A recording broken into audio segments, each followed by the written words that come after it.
Guys, guess what? You don't have to be Isaac Newton or Stephen Hawking to make discoveries. Well, aren't the simplest observations usually the ones that lead to the greatest discoveries?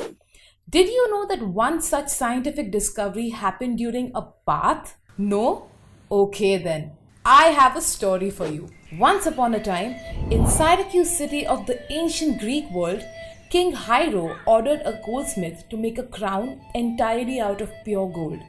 The king gave the goldsmith 100 gold coins with which he would make the crown.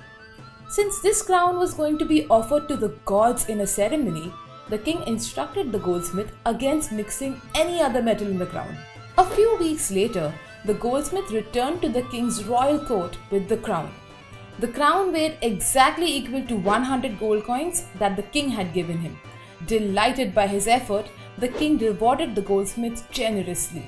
Then just a few days before the grand ceremony, the king heard rumors that the goldsmith had cheated him and used some amount of copper to make the crown. Confused, he appointed his cousin Archimedes to investigate the issue and asked him to make sure that the crown is not melted or damaged in any way during the investigation. Archimedes took up the challenge and started working on it. One morning, while entering a public bath, he failed to notice that the bathtub was full to the brim with water.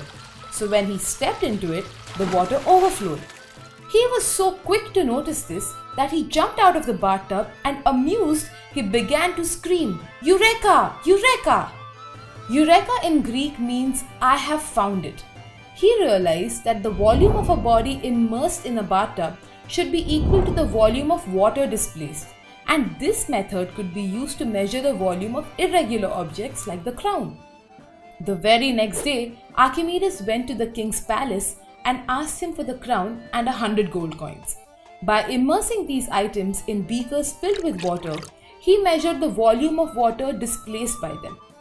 If the crown was made of pure gold, then the volume of water it displaced should have been exactly the same as the volume of water displaced by the gold coins.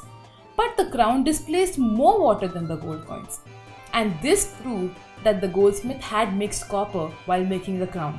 The goldsmith was punished severely for cheating the king. The crown's mass was the same as the mass of the 100 gold coins, but its volume wasn't.